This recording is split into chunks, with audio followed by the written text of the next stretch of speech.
All right, welcome into a Monday edition of the Jordy Culotta Show presented by Go Chevrolet. Good Monday morning to you out there. Full crew in the undisclosed location. Looking forward to this week ahead. We'll start you off with some LSU baseball discussion in the second hour today. Nolan, Cain, LSU baseball recruiting coordinator, assistant baseball coach, is going to stop by.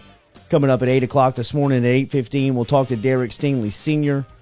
He'll be on the phone with us. We'll talk to him about if he's watching spring football, some of the preparation for LSU as they get ready for spring football practice, and looking forward to our conversation with Ross Dellenger at the end of hour 2 today. So wide open in hour number 1. Good Monday morning. Daily, our coffee is brought to you by Metropolitan Health Group. Shout out to Jason Ramazan, Charles Harvey, and the crew over at Metropolitan Health Group. Real doctors, real solutions. Go Chevrolet, powering us every day. Lee Carney, Nick Richard. If you're on the road this morning on I-10 in between Baton Rouge and New Orleans, stop off in Laplace and see him. Great dealership, new car inventory, pre-owned inventory. You can all shop it online at GEAUXChevrolet.com. How's everybody doing? Doing great. Yeah? Good. Katie's here. Very good. Mike's here. Lloyd's here. How we feeling, Lizzie? Weekend full of work. Bro. Jeez. This is why we can't have nice things. Obviously feeling great. Yes. High energy. A weekend full of work for the Jordy Culotta Show over here at the undisclosed location. We will start to sound and look a little different. Hopefully we're sticking to our motto just a little bit. 1% better every day. There's a lot to get to. LSU baseball, LSU basketball. The Pelicans are back in action tonight against the Western Conference's best team in the Utah Jazz. LSU basketball lays an egg over the weekend in Fayetteville as Arkansas looks like they're going to be tough. And then some football news. Arik Gilbert back in the news. This does not seem like a good situation for the former 5-star tight end out of Marietta, Georgia, who originally committed to LSU. Spent his freshman season here. Since then, it has been chaos. It seems like around the former 5-star tight end. We'll talk to Ross Dellenger a little bit about that story, but he is not. He's back in the transfer portal. Is Gilbert, and it's a little bit of a crazy scenario. But before we get to some of our top stories from the weekend, good weekend for everybody. Katie? Good Mississippi weekend. State. A typical Mississippi State comment from Katie when she came in here this morning when she said that, did anybody catch the the Mississippi State-Alabama basketball game? Just missed it. Didn't see it. Right off the radar. It was a great game. We almost won. I mean, it was. It Yeah. was Alabama. So, yeah, it was a great game. I thought that the 64-59. the most encouraging part about that stat was you kept the scoring down. Yeah. Yeah. Yeah, it was very impressive. And They hopefully fought through Alabama that game. is a different game, as a different team headed into March, as they looks like their scoring capability over the last couple of weeks has kind of been taken out from under them. Yeah. So we'll see if Alabama is a different team. We talked about LSU a couple of weeks ago, peaking at the right time. It seems like they are now heading back in the wrong direction. As Arkansas on Saturday was able to run away with it at the end. Before we get to the New Orleans Saints and Russell Wilson and some of the news that was popping over the weekend, we are looking forward to 1 week from today, International Women's Day, as we will launch right here on the Jordy Culotta Show YouTube page. The Gridiron Show, hosted by Whitney Bro. She's been doing a fantastic job on social media over the last week and a half since we've announced this thing. We announced it last week, but she's been doing a great job of just being in your face on social media. If you're not following the Gridiron Show and Whitney Bro, make sure you do that today, as she is looking forward to 1 week from today, from launching that show on International Women's Day. And I can tell you that there is a lot of hard work that is going on behind the scenes there, and we're looking forward to that 1 week on March 8th, as she will be in the studio. She'll just carry on live right after we go off the air, and the format on how it is presented to you, and how you'll be able to get that. It'll be on the podcast. It'll be live on YouTube once a week. So it's we're really looking forward to getting that under our umbrella and getting off and moving 1 week from today. Test day for your boy. Nerve-wracking. Big Gotta day. be. Big day. You seem ready, though. I am ready. I crossed the threshold about 2:30 this morning when I started to feel confident. Yeah. Have you slept since?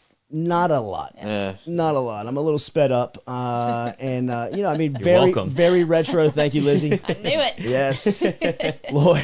Lloyd's skill set much more than production as on the team. Some people have to go through those back channels. That's right, for you, man. 11:30 this morning. We'll see if we can't do this and get the NMLS license and become a lone mortgage originator. man. We'll see what happens. We were talking. The man Lee Gilly inside of the bunker. You got it, my man, the boss. It's incredible how Gilly and I's relationship has come full circle.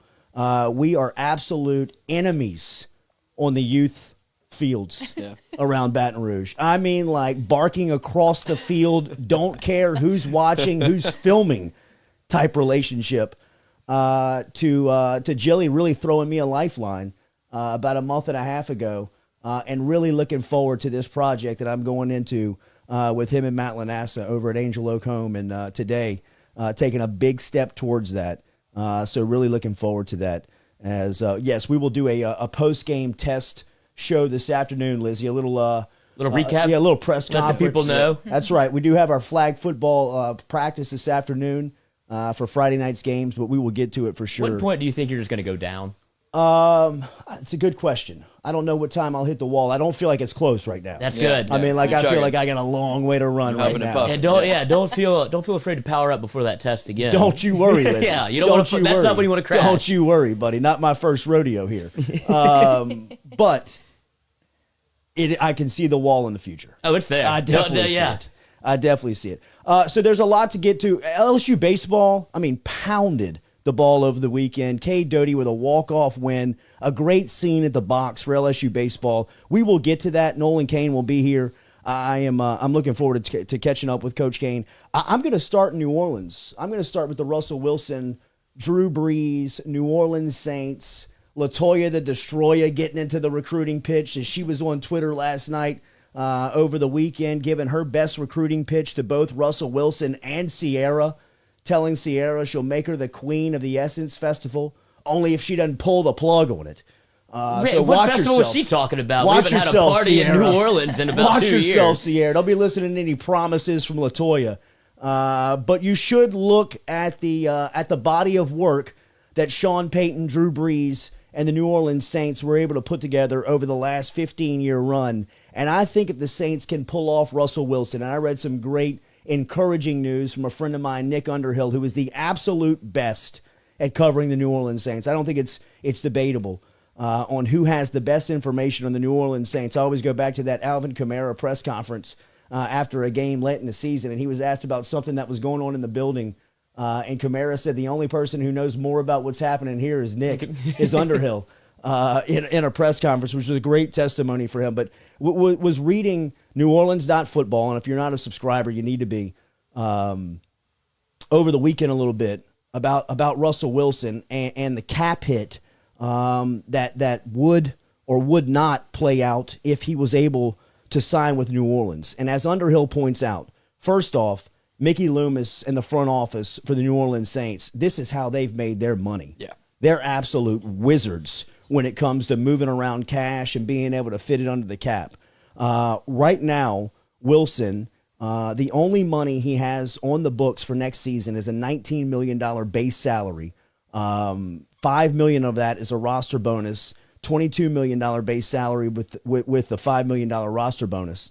So his cap hit for the next 3 seasons, as Underhill lays out in his latest article at NewOrleans.football, would be $19 million next year, $24 million the next season, and then $27 million in the third season.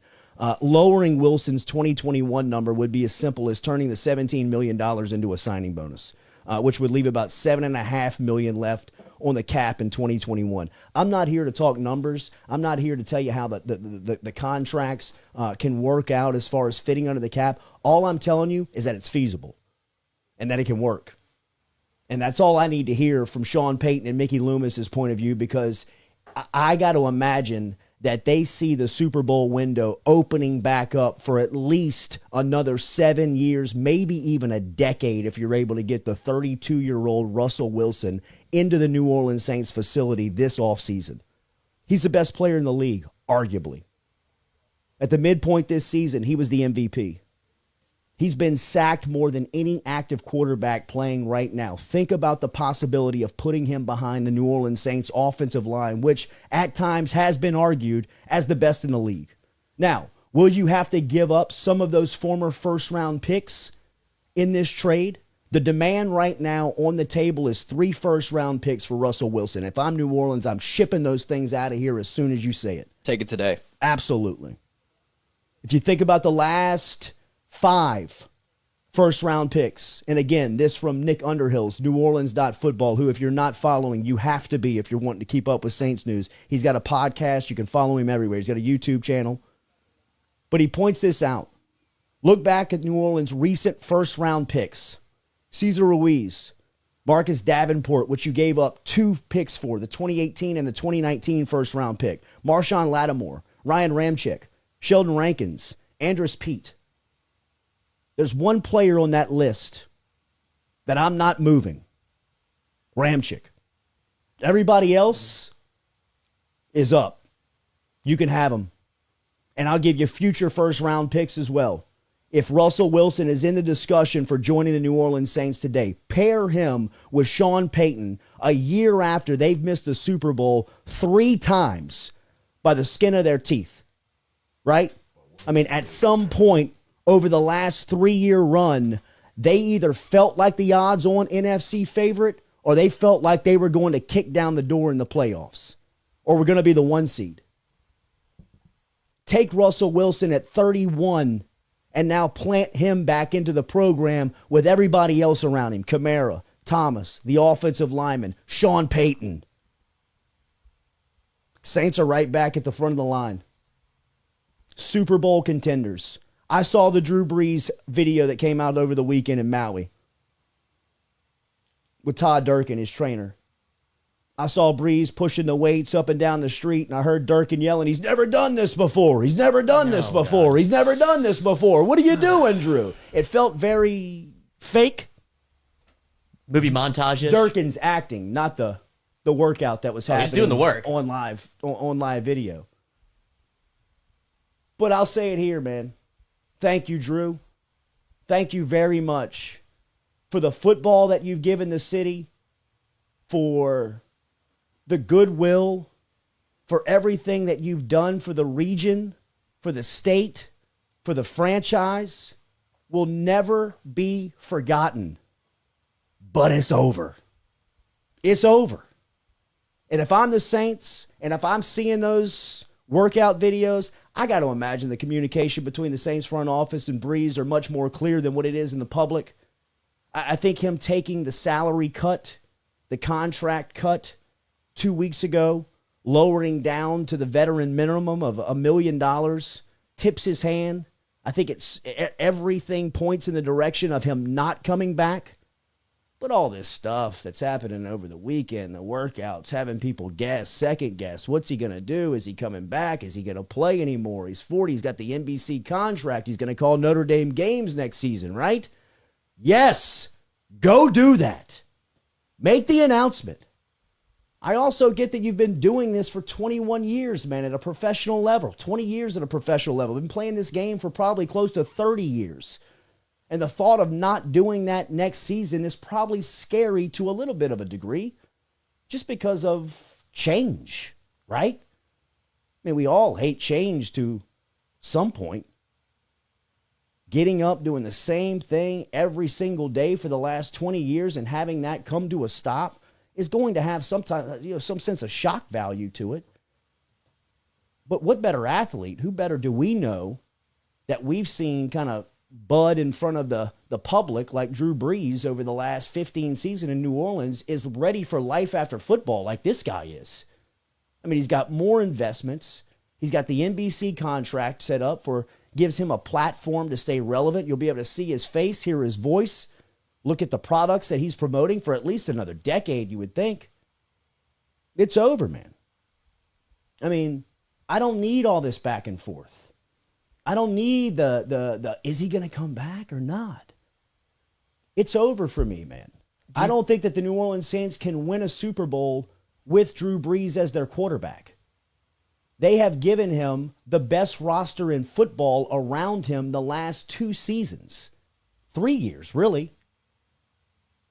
And it's not his fault, but they couldn't close it. They couldn't get there. They couldn't get to the ultimate goal. If you're the New Orleans Saints, you're as revered or you're as successful as Sean Payton is, there's only one reason why you're playing this thing, and it's to win a Super Bowl. And I've said this time and time again, and it's a little, not controversial, but it gets feedback. The Sean Payton-Drew Brees relationship, while record-setting and fantastic to watch as far as entertainment went, it was a bust to a certain degree. I mean, 1 Super Bowl appearance. Now, you won it, which is fantastic. And everybody will remember Super Bowl 44 as long as we live. If you were there, experienced it, saw it, were a part of it, wherever you were, wherever you took that in, you'll never forget it. But 15 years, the best offensive play caller in the game, with arguably the most consistent quarterback to play the sport, and they only went to the Super Bowl 1 time? I got to imagine in their own head, that's a disappointment. I mean, what's your measuring stick? You think about what the great quarterbacks are judged by. How do you perform in the big games? What is the big moment like for you? Too many times we saw the big moment be too big and not enough on their end, I think.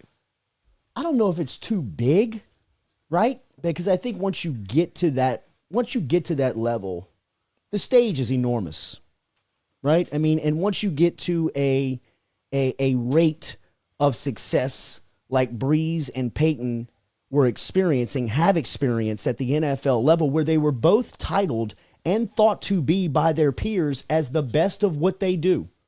Sean Payton is regularly recognized as one of the, or if not, the brightest offensive mind in football. Now, maybe McVay and some of those guys have started to steal that cachet, but for about a 3-4 year window, he was it.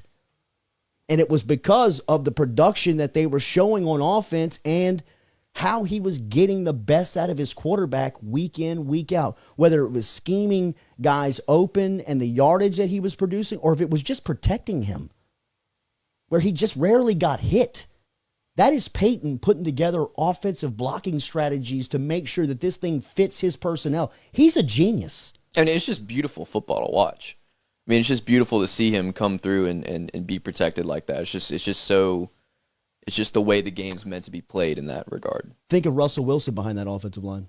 I mean, dude, think of Russell Wilson in that game plan. There isn't a ceiling. Think of Russell Wilson not having to run around like you're watching a schoolyard football game, keep plays alive, and keep his team relevant, which he's done for the last 6 seasons, 5 years.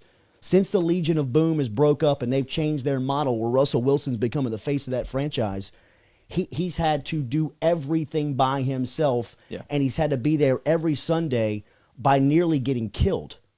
I mean, there's nobody that has been sacked or hit more than Russell Wilson in that time period. Put him behind a functional, forget legitimate offensive line, just a functioning offensive line. And it's scary to think the type of production and output you can get back in an offense that is led and thought out by Sean Payton. It's just a scary scenario. After reading everything, and LaToya the Destroyer even saw it, the mayor of New Orleans was on Twitter over the weekend. She was inviting Russell Wilson and the crew down. Wilson, it seems like, has had enough with Seattle. And it seems like he is asking for his way out. Whether it may not be publicly slamming his hands down on the desk and saying, I want out today, it looks like it is imminent, that the relationship is fractured, and that Carroll and Wilson, Seattle, and their quarterback cannot know that they cannot any longer coexist. And publicly, privately, it's been leaked. He wants to play for 4 teams, and New Orleans is one of them. If I'm Sean Payton, Mickey Loomis, I'm making that happen yesterday. I'm making that happen as soon as we can get it done. from the Saints' point of view. You want 3 first-round picks? There they are. You want players? Here they are. You want Mike Thomas? Let's discuss. Whoever you want to talk about outside of Kamara, Ramczyk, I'm on the table. We're discussing all day. That was a sermon right there. Get him. Because you know what? I think with Russell Wilson over the next 7 to 10 years, not only do you get to the Super Bowl more than one time, you'll win the SOB. Because right now, Russell Wilson's in that window where he's in the peak of his prime. Right? Like he is playing at the top level, both mentally and physically. Physically scares you a little bit because of the sacks, the hits, get him the hell out of there. Put him behind an offensive line that can protect him. And put him with a mind like Sean Payton. And he's telling you he wants that. And Sean Payton, Mickey Loomis, the Saints can make that happen, both from a cap standpoint and from a demand standpoint, what they're asking for. Make it happen. I'm on the same page as you. I think if this is a realistic possibility, you're doing everything you can to get it done. And I'm certain that's happening behind the scenes. I think it's just talks with Seattle and seeing what Seattle's going to take. It was Dallas, New Orleans, Chicago, and there was one more. Who am I missing? There was one more team. Dallas and New Orleans seem the realest to me. I think there is a marketability that comes along with Russell Wilson at this point. He's got the A-list wife. He's got the celebrity wife. He thinks of himself as the best player in the league, which he probably is. He's in the discussion every year. He has a little bit of star power behind him where he wants a market that can support that. Can New Orleans do that from the city alone?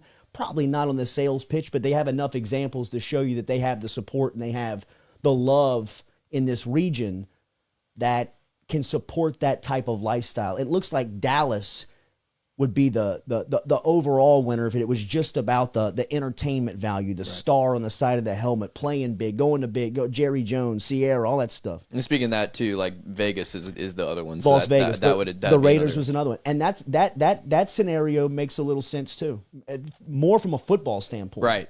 You know, more from a football standpoint when you look around and you see the weapons around the offense and John Gruden. You know, I mean. Sean Payton is a disciple of John Gruden. Right. A lot of what he takes, a lot of his philosophy, a lot of his principle comes from his time with Gruden in Philadelphia when Gruden was the offensive coordinator for a young Donovan McNabb. And Sean Payton was the quarterback's coach. And both of those guys working together on those staffs. So, I don't know. Do we have the Destroyer? We do. Give me 1 second. When I saw this over the weekend, I thought that has to lead for us on Monday morning. That has to be our top story, even though LSU Baseball pounded Nichols over the weekend and got the walk-off winner from Cade Doty versus Youngstown State. Even though Willie Wade and the crew went up to Fayetteville in a huge game and just didn't finish. Played a good first 20 minutes, but just couldn't close the last 20. As Arkansas also, they extended their SEC win streak to 9. Look out for the Hogs. God, good Hogs Lord! on fire, I mean, Yeah, they're crazy. I'm running from them in brackets if I'm thinking about March. We'll talk a little bit about that. Anybody read Lenny writing to the Players Tribune? For the Players Tribune? Those over the articles weekend? are great. I love it was those great. articles. We will talk about that, and then Arik Gilbert back in the news. We are jam packed with guests in the second hour. Today we're going to start off with Nolan Cain at 8 a.m. with Nolan Cain at 8 a.m.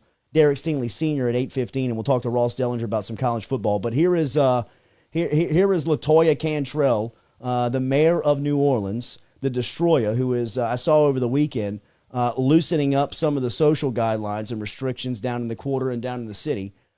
Here she is making her firmest pitch to Russell Wilson and Sierra.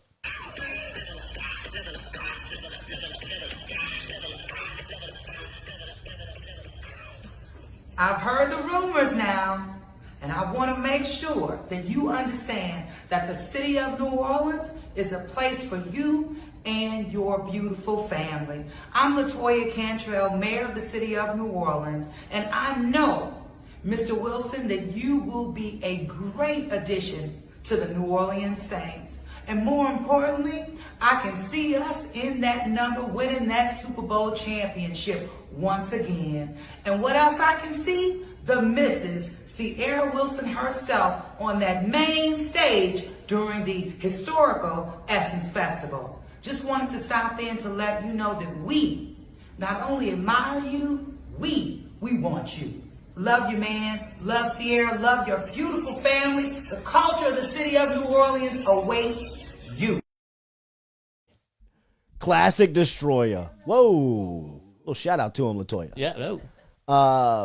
I mean, spinning the New Orleans, spinning the Saints umbrella with the Queen Bee behind him, level up. I mean, could she not even have the taste to play the Sierra? I know, right? I mean, you're going to play Beyonce? It seems like LaToya is in that spot where everything you do is just going to go wrong. Like, she's done so many things that people don't agree with that even this, they're like, well, now we kind of want Drew back. He hadn't even left yet. But when you talk about Drew, it's like, go ahead and retire. She's just in that weird spot where everything she does, just people don't like. Yeah. So it would be like a New Orleanian calling the shots out in San Diego, man. yeah. I mean, she just doesn't understand the culture. She's a Californian down in the deep South, trying to fit in. Just doesn't make sense. Bad fit. And that's what I think about Drew Brees and the New Orleans Saints in year 21. It's a bad fit. And again, I don't want to seem like this is insincere or even ungrateful, right? Because I'm more grateful to Brees and what he did for our region, our state, our culture, to support all that more than what he did for the football team. That stuff was awesome, right? To have a front row seat and watch that the last 16 seasons, him and Peyton just kind of, rewrite the NFC and NFL record books as far as offenses played in that league. It's been an incredible point of view for, I think, all of us. But it's over. It's over. You can't win any significant football games with Drew Brees as your quarterback anymore in the NFL. And that's just the cold, hard truth of it. He doesn't have the arm strength and he doesn't have the playmaking ability to push the ball down the field and be a true threat of a deep passer. I think the biggest thing that we saw, especially in this past year, is that he would let his personal injuries affect the way that the team would be. So, like, he would be injured and still go out there and wouldn't perform as well as maybe a backup could have. Well, and look, I think out of everything that we've seen from Brees over the last 15 seasons, 16 years up close as a New Orleans Saint, the most impressive is that his ability, his ability of being there. Like his, just the fact that he only missed a handful of games due to injury, and they were in year 15 and 16. Yeah. I mean, it was amazing to have that position, have that amount of physical toll that it takes, and him only miss the amount of games that he did for injury has been a true testament. And really, I have been critical of Brees more than others on a public platform. But even when he was true Drew Brees, I mean, at true form Drew Brees, and I said last season, after he finished that drive versus San Francisco with what could have been 11 broken ribs and a punctured lung in an NFL football game, I'll never say another bad word about the cat ever again. Ever criticize really, like, what's he doing out there? Like, that's a different level of tough. Oh, yeah. You know what I mean? Like, I had back pain that, come to find out, was just making me, it was there because of stress. I mean, it wasn't really anything that I had done. I mean, I went and saw every specialist in this city and tried to take a month off of work. I mean, if I had 11 broken ribs and a punctured lung in an NFL football game, that's almost laughable to even say out loud and think about going out there and competing. So, I mean, he has answered and he is a warrior when it comes to football in his life. But it's over. It's over for the New Orleans Saints. And I think him taking the salary cut gives you a little bit into his mindset. So I hope that is the decision. But moreover, I hope if Russell Wilson is a legitimate player in free agent or that you can make a run at or make a trade for, that they do that immediately. We're brought to you by Go Chevrolet, online at GEAUXChevrolet.com. You can find them there, conveniently located in Laplace, Louisiana. Go see Nick Richard. Go see Lee Carney. Go see Michael Divinity. Go see the entire crew down at Go Chevrolet in Laplace, Louisiana, as they can help you get into a brand new model today. They're online at geauxchevrolet.com, and you can stop in and tell them that you heard it right here on the Jordy Culotta Show. Let's go through the bunker and see if they have any. And remember, you can get your questions in, and we'll talk about it coming over to at about 8:15, 8:30 this morning. We'll answer your questions. Hashtag Ask the Jordy Culotta Show. Hashtag Ask the JC Show.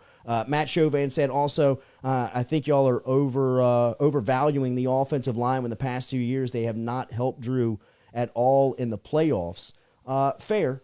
That the offensive line may have underachieved at times, but all in all, when you look at that unit from left to right, right to left, and those 5 starters, it's as tough as you'll find in the league. Hilton Guidry says the NFC is tough, but still they should have gone to more than one Super Bowl in a decade, as he writes inside of the bunker. And we'll just a couple of thoughts from that Drew Brees discussion and Russell Wilson discussion. But I will say this: I think that things are going to move pretty fast on this Wilson situation. So if the Saints are true, legitimate players on this, we should know pretty quick. Just like I'd imagine that the Brees announcement would come pretty quick as well. So we'll get back to it. Over the weekend, LSU basketball had really a golden opportunity that they let slip away on Saturday in Fayetteville, as Arkansas moved to 19-5 overall on the season, 11-4 in conference play. They had 4 players scoring double figures. This was their 6th straight win. It was their 9th straight SEC win. Moses Moody paced the Hogs. Had 18 points. He was 3 for 14 shooting on Saturday. But Arkansas right now, as we said, winners of 9 straight in the conference. It's the longest run that they've had in Fayetteville since 1994. That team won the national championship. But Arkansas took control of the game, opening up with a 16-2 run in the second half. And really, that's what LSU was on Saturday. It was a tale of 2 halves. And we've been talking about Wade, his crew, going into March. And just a week and a half ago, we talked about their consistent play, on how they were really starting to find themselves. It looked like they were having fun again. They were competing at a high level. They were winning basketball games, and it looked like they were moving into March with a lot of confidence. Just now 2 games later, 3 games later after that, and LSU looks back lost in the weeds again. That second half, a lot of going back to the hands in the air, and confusing looks towards the sidelines, especially on the defensive end.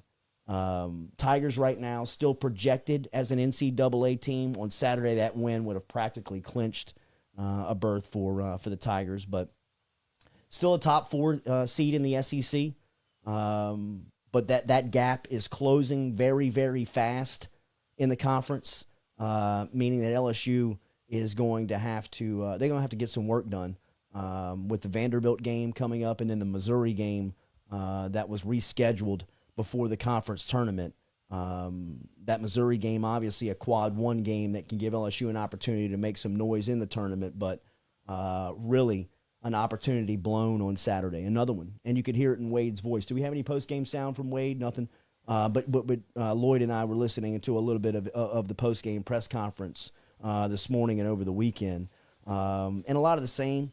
It's just kind of Wade shouldering the blame and kind of curious. I can hear in his voice, he's wondering what's going on with this team as far as the competitive aspect to him, where they can be around and they can be in the game for the first 20 minutes, and they look like at times where they're the better team.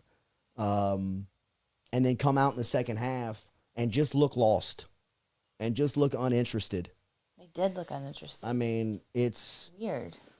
It's tough to explain, and the craziest part is that that they can beat pretty much most teams that they come up against. Well, the talent.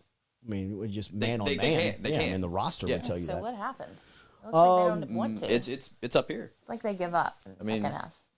I would blame it really. I mean, and this is, I would wonder where the leadership on the team is, because a lot of that stuff should be able to fix itself in the locker room. And I'm not bailing my guy out. You know, I think that there's some issues on the bench. I think that there's some coaching situations that you got to coach through that. Your message may not be getting through to the team as intense as it needs to be at times like this. Whether your team is struggling, looks uninterested, or going into March, you've got to have a full grasp and grip on who you are and what type of team you're going to be. And I still think they're figuring that stuff out, but it's way too late for the identity crisis that LSU is going through from a basketball standpoint. It's just it's the inability to tie. I was going to say last week, I was saying back-to-back games together. Just consistent play from one game to the next. Now I would say it's tough to find consistent halves to put together. And that's a problem going into March, especially when things start to roll downhill on LSU. They really look like they check out. And in March, that thing could go from 10 to 25 in a blink of an eye, right? And especially on a team that has 1 foot on the bench and 1 foot on the floor. I just think that stuff has to, just like LSU football was dealing with a lot of locker room and stuff internally during the fall, LSU basketball seems to be suffering from the same type of issues, and a lot of times on just good teams. Forget the great teams, just good teams. That stuff will work itself out, because you got 1 or 2 inside the locker room that says, close that door. We're figuring this stuff out. Nobody's going anywhere until we get out of here. There's no coaches here. There's no trainers here. There's no other people but the roster, but the people that are on the field in the game that are inside of this room. What's the issue? How do we figure it out? Who's going to be the leader? If nobody wants to step up, I'm going to be the dog. Somebody in that room's got to step up and be that guy. You would think that it would be Days, Watford, Smart, some of the veterans, but it's just not. You can't ask a guy to do that. That's a natural, organic feel. You can go out and you can urge a coach, you can urge a player to say, hey, look, we got some issues on the team. We may need you to step up from just a vocal standpoint, or just just keep the team and tell them something. But that stuff, you got that naturally as a player. You can't be taught that. You can't be asked to do that. Nobody told Joe Burrow to be the leader of the team. Burrow got off the bus and he was the leader of the team the first day he got there, because that's who Joe Burrow is. Think back to Jarvis Landry when he was at LSU. He didn't put up with no bullshit. And look what he's doing at the Browns. Jarvis Landry don't put up with BS in Lutcher in high school. Then he's before on he got Hard here. Knocks. Hard Knocks talking about, He didn't put up with the BS when he got to Baton Rouge and got to LSU. He's still doing it in the pros. That's because that's who Jarvis Landry is. That fires me up every time I hear it. I love that speech from Hard Knocks. I'm not looking for Burrow or Landry. I'm just looking for a leader. Yeah. Those are the types of personalities that people have seen around this part of the country, around Baton Rouge, around just the athletic culture down here. They don't have those dudes. They don't have those guys that can just say, "Hey, look, man, here's the deal. Get into line and get it figured out." It feels like it's too late for that for LSU basketball. Do they have the talent to compete with everybody that they could throw it up with the next month? Yeah. Yeah. But you just don't know what happens when that other team goes on a scoring barrage or goes on an 8-10-0 run, and how are they going to react? Will they check out? Will they tap out? Will they look disinterested? Because if you do that over the next 5 weeks, the season's over, and it's over quick. I still think they're in the tournament, but they still got a lot of stuff to figure out. And a lot of the stuff that they're figuring out on March 1st usually gets evened out and played out November, December with college basketball teams. So I don't have a lot of hope for LSU going into this part of the schedule. This is usually the funnest time of the year for college basketball fans, for college basketball teams that have a have a horse in the fight, have a dog in the fight. But LSU feels like they could be there, but you just don't trust them once they show up to be consistent enough to hang out and do anything that's, that's really worth a damn. So we'll talk more about LSU basketball coming up the second hour. Daily, we're brought to you by Advanaclean. Get in touch with Bradley Lynch and Advanaclean. Remember, we tell you that he takes the headache out of a horrible call that you'll have to make, because if you get in touch with Advanaclean and Lynch this morning, you either feel water on your carpet, you smell fire, you see smoke damage, you see mold around the house. Don't worry about that. I know that's easier for me to say while I'm sitting here, but Advanaclean and Bradley Lynch can take care of it. Just one call, log on advanaclean.com or Google Advanaclean Baton Rouge. You'll see his operation over in Industrialplex. Katie and I stopped by and saw him last week. He was loading up the 18-wheeler and heading over to Dallas. That's just who he is, man. He loves to help. He's a great soul. He's a guy that will, you would think that this phone call, like I said, I mean, it's a terrible day if you got to get in touch with Advanaclean. But somehow, some way, he kind of flips the script with his customer service, his ability to work with the insurance companies, his ability to take care of the problems instantly, is very, it just makes it very easy and very refreshing to work with. Get in touch with Lynch this morning over at Advanaclean, ADVANTA, clean.com. Tell Bradley that you heard it right here on the Jordy Culotta Show. All right, we'll take a little break here and see if we can't get some water. We've done a lot of talking over the last 43 minutes here. Let's see if we can't get back on track, and we'll set up the last hour, the last part of the first hour here before we get into the second hour. The second hour is going to be filled up with a lot of conversations and a lot of guests. We'll lead it off at 8 o'clock this morning with Nolan Cain. We still haven't talked any about LSU basketball, LSU baseball. As the Tiger baseball team. The bright spot of the weekend. Absolutely. Rolled offensively. Shout out to Eddie Smith and the crew over there. As Eddie and that lineup, 14 hits, bang out 14 hits and a game winner from Doty over the weekend. So lots to get to with Nolan Cain. A cool gesture on the PGA Tour for Tiger Woods, on Sunday as Woods continues to get right in a Los Angeles. He's at Cedar Sinai in Los Angeles. Getting better after last week's horrific car accident. The Pelicans are back in action after being beat by the San Antonio Spurs over the weekend. Arik Gilbert, the former LSU tight end, back in the transfer portal. We'll talk to Coach Stingley Sr. about his thoughts on that. And you see this, Johnny Manziel's picking up a new sport. Lots to get to before we get out of here at 9 a.m. Jordy Culotta Show, powered by Go Chevrolet.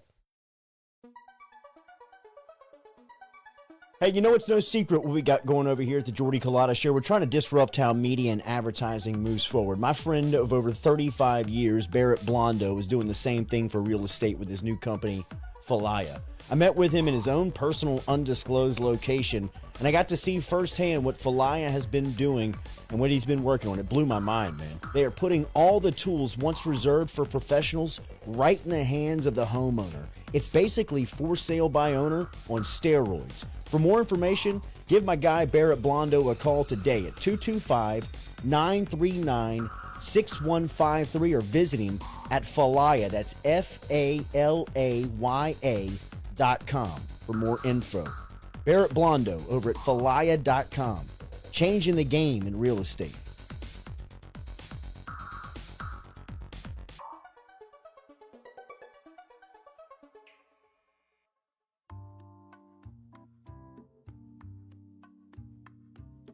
Every time we talk to LSU head basketball coach Will Wade here on the Jordy Culotta Show, it's brought to you by Phil's Oyster Bar. Some exciting new things coming up at Phil's here during the Lenten season, including featuring new seafood specials every Friday, in addition to the seafood-filled menu over there. And they're offering up brunch right now on Saturday and Sundays, which will have bottomless mimosas. Don't forget Monday night 50-cent oysters and $2 draft beers.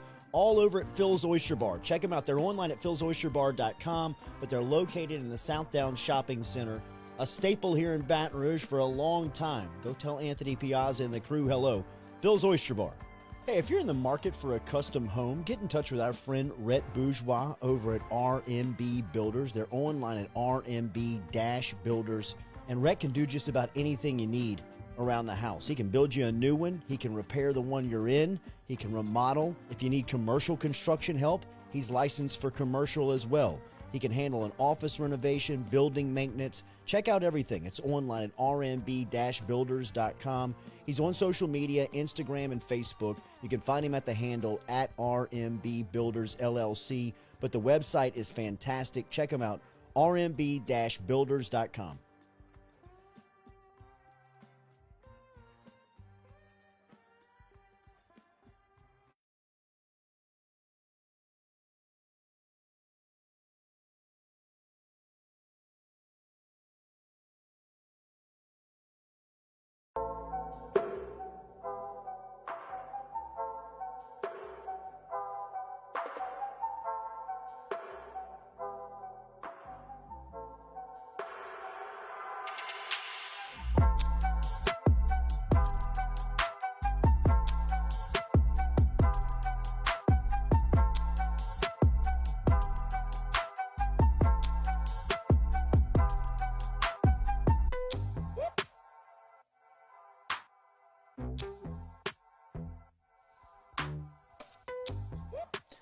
We got some hot drops on that merch store, jordy.itemorder.com. Southern Marsh gear now in stock at Red Stick Sports, jordy.itemorder.com. Y'all check that out. We got polos. We got more stuff coming, too. Southern Marsh stuff on jordy.itemorder.com. Ooh, that microphone sounds good after the work over the We got weekend, some man. work done, baby. A little lift. Shout out to the Ghost Crew Yeah. that was You here know over who the you last are. 48 hours.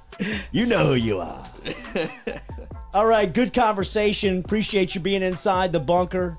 Daily, we're brought to you by Go Chevrolet. A lot of feedback on the Russell Wilson, Drew Brees stuff. I don't want to seem like I'm dumping on Brees, man. I really don't. But it's the harsh time of his career. I mean, you brought up... Somebody needs to tell him, even though I don't even know if he's flirting with coming back. I really don't. I mean, I think that the salary cut alone, like Booger told us on Friday, and like I read over the weekend, who are we to think that Drew Brees is going to play for $1 million? No. Guy's been playing for what? I mean, at minimum 18 over the last 9 years. But when Booger pointed that out, you kind of realize, like, oh, yeah, wait, yeah, he wouldn't. I mean, yeah, he wouldn't do that. It's a respect thing, yeah, man. and they wouldn't. I don't think he would. Like, they would restructure that at this point. You know what I'm saying? Like, I don't think they would change that. You know, so Well, I mean, I think his cap hit alone doesn't make sense for your football team, first and foremost. I mean, if you're running a football team and you're looking at Drew Brees as a possibility, or you have potentially a chance to get Russell Wilson, then the decision has to be made for the best of the football team. And I'm not saying that they were babysitting Drew's needs over the last couple of seasons, but I think that they may have a year or two late not taking the opportunity to tell him behind closed doors, hey, look, we're going to go in a different direction. Now, and publicly, we can handle that very professionally. right. Right?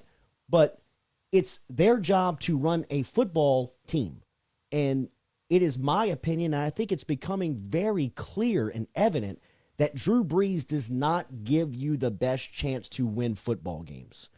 They were covering him up. They were hiding him over the last 2 seasons. Everybody wants to point, he was December NFC Player of the Month last season. Okay. I've seen him cut up and dice up regular seasons on the regular for a decade plus. Mm-hmm. I'm good with that. I love that. I respect that part of his game.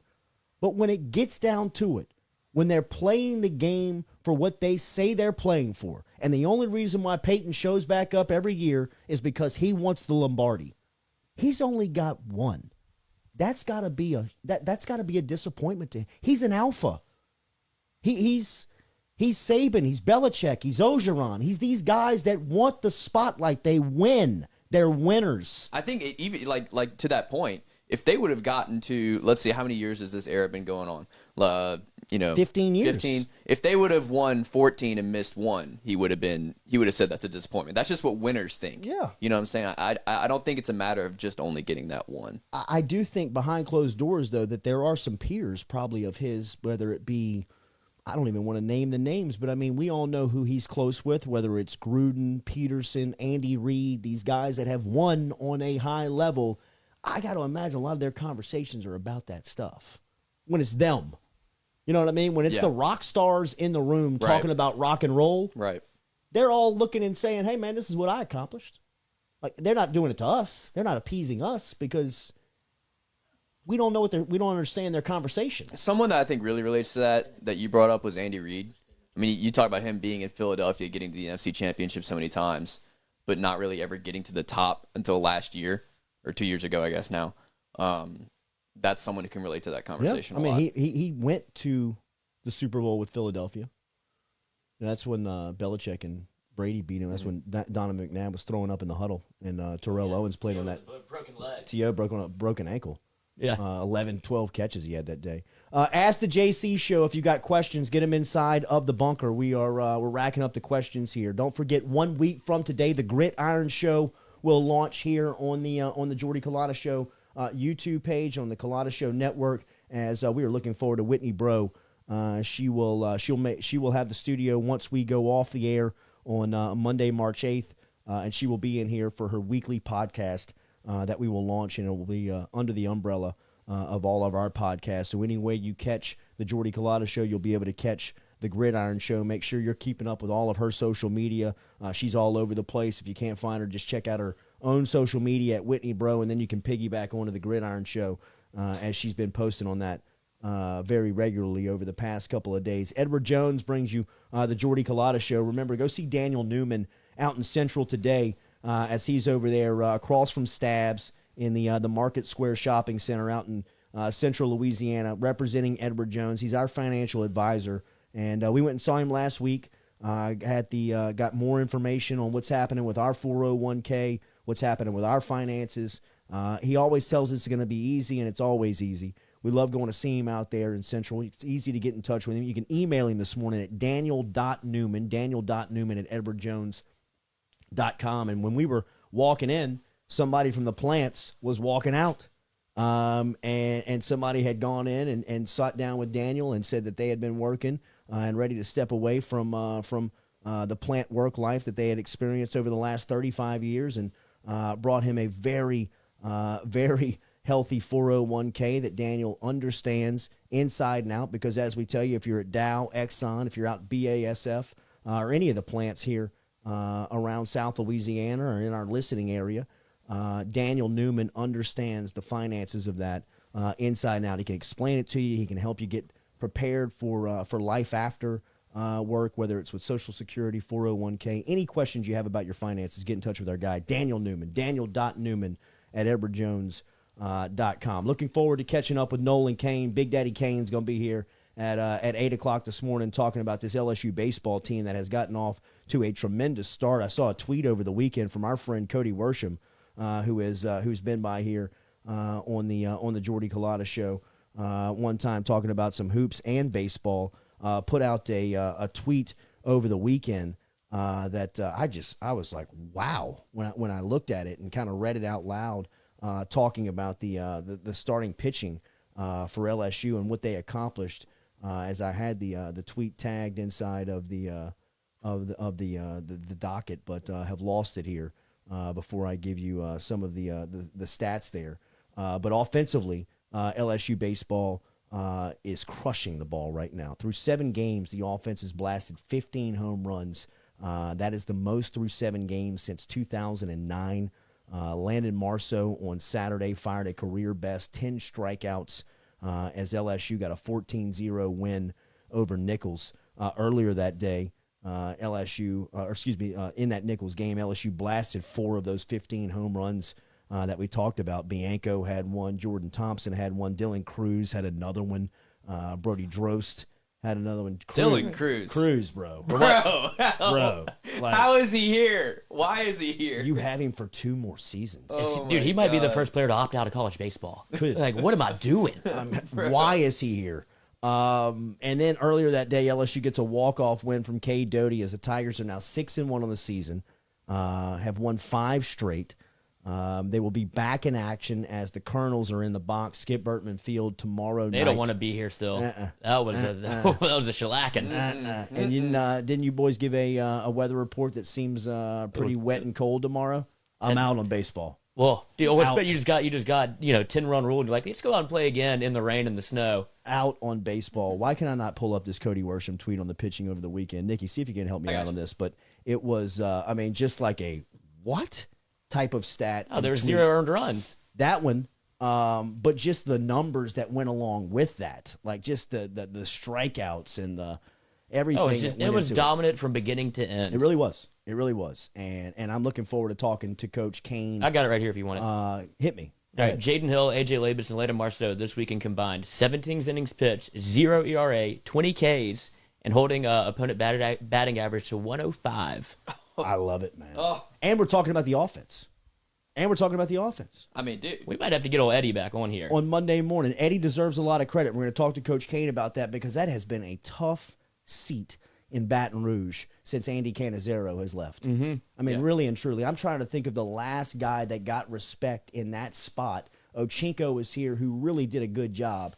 His help to the staff, I thought, went overlooked. And that is a thankless position. Yeah, it really is. It's like That offensive line. You only get noticed when things aren't going great. It's like when you're talking about Ochinko, man, I really don't think he got his due when he was here. Well, I mean, look at the guys that are producing now. A lot of those guys were young Yep. when he was here. Yep. Just needed another year in the system, another year of growing, which, I mean, Cade Doty's an animal. Dude. An animal. I mean, he's another one while you look at like, damn, you got him for another season? I mean, he looks like a pro. Cruz is a pro. I mean, they got pros littered on this field, and they're busting the ball right now. Baseball's another one where you don't want to peak too early. You want to make sure, you make sure you're playing right at the right time. Right. But, I mean, LSU has been – they've been so behind the 8 ball offensively in baseball over the last couple of seasons. Who cares, man? I mean, just get some production at some point out there and see if you can't grow on that and just build on that. 14 hits again over the weekend, 14 strikeouts for him on the mound. They pummeled UL last week with 14 hits offensively. Rob Boudreaux says that you need to get Andy on. We'll get Andy on as he's down there in New Orleans High School area rolling right now. All right, so we're going to talk to Nolan Cain here in a couple of minutes. And Daily, we are brought to you by Falaya Real Estate. My boy Barrett Blondo is, I see him everywhere, man. That's how I know he is. He's doing some things that are disrupting some stuff. I saw him on the Patty G show. I saw him on television, on a round table talking about real estate. Everybody's curious about what Blondo's got going on over at Falaya Real Estate. And if you are in the market to sell your house, if you're thinking about selling your house this spring, you're thinking about trying out for sale by owner, then you need to get in touch with Barrett Blondo at 939-6153. It's a 225 area code, 939-6153. Check out how you can sell your house for sale by owner, and check out Falaya.com. Listing plans start at $399. Sell your house by yourself. Save thousands with Falaya. For more information, download the app today, wherever you get your apps, Apple and Android store. Download the Falaya app. That's Falaya, Falaya.com for more information. Get in touch with Blondo over at Falaya and learn how you can sell your house by yourself, man. It is for sale by owner on steroids. Falaya Real Estate. It's do it yourself for selling your house. If you want more information, get online at Falaya.com. We link up with Big Daddy Cain, Nolan Cain, next from LSU Baseball right here on the Jordy Culotta Show. Hey, you know it's no secret what we got going over here at the Jordy Culotta Show. We're trying to disrupt how media and advertising moves forward. My friend of over 35 years, Barrett Blondo, is doing the same thing for real estate with his new company, Falaya. I met with him in his own personal undisclosed location, and I got to see firsthand what Falaya has been doing and what he's been working on. It blew my mind, man. They are putting all the tools once reserved for professionals right in the hands of the homeowner. It's basically for sale by owner on steroids. For more information, give my guy Barrett Blondo a call today at 225-939-6153 or visit him at Falaya. That's Falaya.com for more info. Barrett Blondo over at Falaya.com. Changing the game in real estate.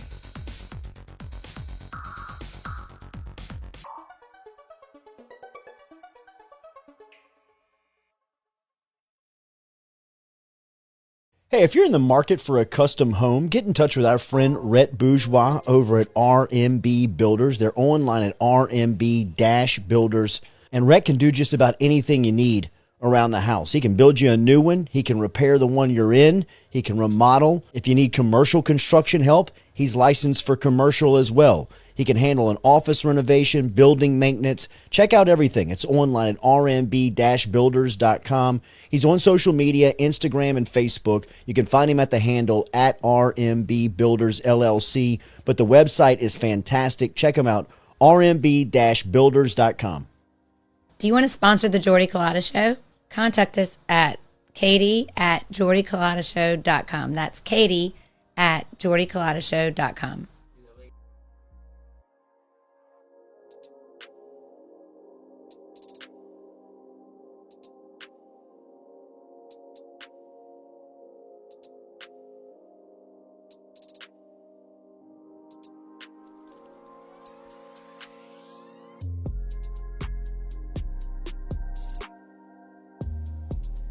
Jordy's still studying. Don't worry about it. Yep.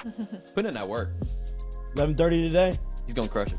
All right, LSU baseball back in action tomorrow night, even though the weather report doesn't look too baseball friendly, as high of 53 and rain in the area. Either way, it's not going to rain on the parade of what's happening with the Tigers right now, as they're off to a stellar start, as LSU baseball has blasted, as we told you, 15 home runs through 7 games, which is the most since 2009. Marceau looked great on Saturday. Levis looked fantastic. Hill looks like he's a legitimate frontline ace and a first-round draft pick. Tigers 6-1 right now. As we said, supposed to get back in action on Tuesday night over at the box, Skip Bertman Field. Big Daddy Cain, the recruiting coordinator, and LSU assistant baseball coach Nolan checking back in with us here from the box this morning. Coach, how are you? Good morning. Hey, I'm doing great, man. We had that doubleheader on Saturday. I got to see my son play coach pitch in a tournament down in Hammond yesterday, and back at it today. So, an excited weekend for the Cain household. Young Cain looks like a hell of a prospect, Coach. If I was on the recruiting trail in the baseball world, he would be on the top of the list for sure. Who is? I know Doug Thompson's got to be blowing you up right now. Well, Clay Harris, who used to play here, his son is a good little player too. Logan Harris. Who's going to be a nice little shortstop, and there's some pretty good bloodlines with Clay and Will Harris. Coach, is that a violation? I don't want to get you in trouble. No, I don't want to get you in trouble. Given the scout report on the 8-year-old. There was actually a picture on one of the dugouts that said talking about keeping the parents calm and stuff. And the last bullet point was there's no college scholarships will be handed out today, and I took a picture next to it pointing to it. So. Keep them motivated, Coach. Your crew looks motivated. What a start to the season. I know that you and I have talked about this. We talked about this with your boss, Paul Maneri, that you guys were obviously chomping at the bit to just get back into action and get back into competition after the last off season and last season being COVIDed out. But your crew looks focused to start the season. What have you made of the first 7 games? Well, it's been exciting. We knew the pitching was going to be there, and it was great to see A.J. Levis bounce back and be the pitcher that he's always been, and we know he can be. And it was just a weird line for him, right? That first game, he punches out 8, but gives up 11 hits. It was just a crazy line. And, baseball is a tough sport to figure out sometimes. But, our pitching has been there. These young arms have been good. We've been solid defensively. There's still some things that we need to clean up there, and some things that we need to continue to figure out throughout the year. But I think deep down we thought this team would hit, because just the talent level that's there, and they're all young, and I think that was kind of the thing that was holding you back from going out there and beating the drum, right? And Dylan Cruz and Trey Morgan and Brody Drost and the list goes on. And then, you get to the sophomores that only had 17 games, and that guy like Zach Arnold that played 1 game because he had thoracic outlet surgery. But, Cade Doty's young. We're young, but we're doing well, man. We're catching a lot of barrels right now, and we faced good arms. Air Force, the game that they beat us, they didn't throw a fastball under 90 miles per hour. The closer was up to 98. This is a different time in college baseball, and there's a lot of talent out there. Coach, you've been doing this for a long time. Dylan Cruz, what am I looking at? He looks big league yesterday. this kid's in college baseball for 2 more seasons? He just turned 19 on Saturday. I think that was his birthday. Good So Lord. God. That's a Zion type stat. Yeah, for real. yeah, he's just different, man. Yeah. And I remember seeing that kid at 14 years old. He's actually the first kid I ever had on an unofficial visit, and just a great family and a kid that loves LSU. Like, he's here for the right reasons. So the whole package is just fantastic. I mean, yeah, he wants to leave here being a top 5 pick, and that's why he came to school, because that opportunity just wasn't going to be there for him at 18 years old coming out of the draft. And just a mature family with a mature approach. But I mean, the kid's here for the right reasons. He wants to go to Omaha. He wants to win national championships. He wants to be that catalyst of our team. And I think you're looking at a potential top 5 pick when he leaves here. I mean, what he's doing with the bat right now is just ridiculous. He's got 14 balls that he's put in play that are over 100 miles per hour. Damn. And he's only put 20 balls in play. I mean, we as a team, we've put 49 balls in play over 100 miles per hour, and he's got 14 of them. That's 29%. I mean, he's Coach, I think this is you're seeing a borderline really illegal. yeah, you're looking at an elite player, an elite athlete that's really dialed in right now. I mean, can you maintain this throughout the year? I mean, if he does, I mean, it'll be ridiculous. But I mean, I think you're seeing a kid that's just blossoming, and he's doing everything, and he's living up to the hype. I remember Daniel Cabrera came in with the same hype, and people forget, that opening weekend, Daniel went 0 for 14. He faced 3 left-handed pitchers, and he's a left-handed hitter. It was just a tough matchup for him, and it was good to see him getting off to a hot start, because when those kids come in with those expectations, you want them to get off to that great, fantastic start, so they can, so that beast, that confidence level continues to grow and grow, and I really feel he makes everybody else around him good as well. The stats in baseball are crazy. Like 14 100-mile-an-hour pitches that cruises his nuts. Oh my Who's God. tracks all this? Somebody's real busy. So, Coach, you knew, or you felt confident about your frontline pitching. Lloyd read the stat that Worsham put out over the weekend. Your frontline was fantastic in the 3-game set. What have you made of this pitching staff? Because through 7 games, it looks like you've got a lot of depth that you can continue to kind of cure throughout the season. I mean, it seems like you guys just keep rolling them out. Yeah, there's almost not enough innings at times, right? I mean, you finally got to see Michael Fowler, who was a kid that was one of the best arms in our class.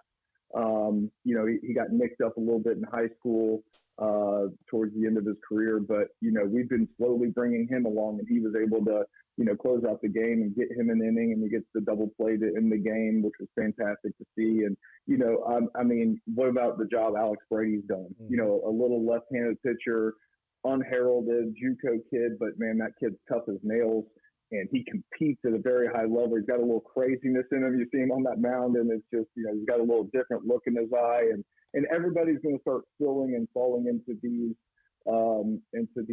roles for us. And I think everybody that's come out of that bullpen has gone out there and competed and filled up the zone. And if not, hey, we got the next guy coming in. Yeah. I mean, we put Ty Floyd into a tough situation for his first outing in his LSU baseball career, but the other day against Nichols, he bounces back and goes out there and just absolutely dominates an inning. So I think you'll see us continue to figure out these roles and who fits where, and I think you'll see that bullpen continue to take off. I mean, this team has depth at catcher. I mean, you guys. Yeah. I mean, you guys keep rolling out catchers. I mean, I'm sorry, I can't. My name's blanking on the guy that stepped in last week and hit the 2. Yeah, Jake Wyeth. Yeah, Wyeth. He's a physical kid as well. Good thrower of the baseball. When Alex is back there, he is just so. Mm-hmm. I mean, you're looking at a AA, AAA ready catcher defensively. The way he throws, the way he receives, the way he blocks. And we haven't seen Travinsky even get back there yet, just because he's been battling some tendonitis in his elbow. But you've seen his 3 or 4 at bats he's had. He's been lacing balls as well, and he's been working hard. And his defense has even grown as well. So I think we're working to a place where we feel that overall with those 4 guys, with Braden, Doty, and Malazzo, and Travinsky, and Wyeth, that we can make that an offensive position and still not give up that much defensively as we go along.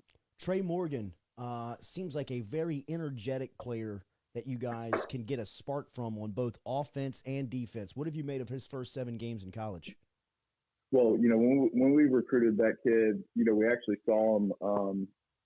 Coach Dunn saw him for the first time. He went to go see Blaine Enlow, who signed pro, a Louisiana kid that had signed with us, and they were facing Brother Martin. And AD came back and said, "Hey, Brother Martin's got this left-hand first baseman that's ridiculous over there." And he barreled Enlow up twice, and he looked the part in the box. So, we continued to track and follow him throughout that summer. But, when he committed, I told Coach Naris that this kid plays first base like a Dominican shortstop. I mean, he has the best hands on our team. I mean, his hands, if he was right-handed, he'd be a shortstop, Mm-hmm. And he's fun to watch up there, and he's got confidence and he's got swagger. He knows that he's a good player. And, I got a lot of text messages from people like, "What's up with all the antics in the box and stuff?" And it's like, no. Like, that kid's just got swagger. Like, that kid legitimately, when he takes the ball, like, everybody's he's like, spitting on he's him, like Coach. pimping it. Yeah. People are like, "Well, he's pimping it." Like, no, he's like genuinely mad the pitcher threw him a ball. Like, he wants to hit every pitch, and he brings that every single day and every single pitch. And that's what's exciting about these young players. They're not just good, but they're great teammates. They bring some confidence and some swagger that rubs off on everybody else as well. And I think that those are exciting things to see in your team. Left side of the infield was a discussion point going into the season. What have you made of the competition and the way it's kind of evened out through 7 games? I think Thompson has stepped in there and done a good job over there at third base. He's a shortstop in high school, and people don't realize that, man, third base is a tough position, man. It's not just like Josh Smith made it look so easy when he came in from Catholic High and we had Kramer playing short and he just split over the third base. And, Jordan's doing a great job. But, I mean, if you can just field it and get it within the vicinity of Trey Morgan, the guy's going to be out. I mean, his feet around the bag are so good. He digs balls, the whole thing. But Jordan's done a good job over there. He hit a couple of homers. He wants to be more consistent. He's trying to use the entire field. And those are just going to be things that he continues to grow with young player. And then Zach Arnold has done a fantastic job in there. He's made his plays for the most part. And he's stung some balls, and he's got a homer, and he's got some big clutch RBI hits. So I think that side of the infield is really cleaning up pretty quick. K. Doty from Denham Springs. I know he's a little nicked up right now, and you can't give us the latest on that, but the walk-off on Saturday was a huge moment for him, but it seems like it's been all trending in the right direction for the second-year player out of Denham Springs. Yeah, we're hoping to get some good news. I mean, yeah. The LSU medical staff, I mean, our trainer, Corey Couture, is off the chart, and our medical staff here at LSU is phenomenal. I mean, I'm coaching third base, and I see some scattering going on in the dugout, and then I saw Stafford go get a glove to play catch. I'm like, okay, he's going to the outfield. And then I realized he had an infield glove on. And then the next time I looked in the dugout, Dr. Field was there. Right. So I'm like, Dr. Field rushed on over to check him out. And, he's going over today to see Dr. Field again and get an MRI and maybe some CT scans or something and kind of see what's going on with that. But, we're hoping for good news on that. He was really starting to grow right in front of our eyes. What I mean by that is the leadership qualities, the intangibles mixed with a really good player as well. And it was really fun to see that growth. And we're, like I said, we're hoping for good news and hopefully it's only a week or two. How about one of the boys? How's Giovanni DiGiacomo? Is he going to get this? You going to get him back at some point? He's coming along. We're hoping to get him jogging. Hopefully maybe by the end of this week or so. And the way he went down, you kind of thought, man, maybe he popped it, maybe he popped that hammy, but it doesn't seem that way. It seems like it's a pull, but with him, his game is his legs. He's an elite center fielder. He's an elite runner down the baseline. He puts pressure on the defense to make plays.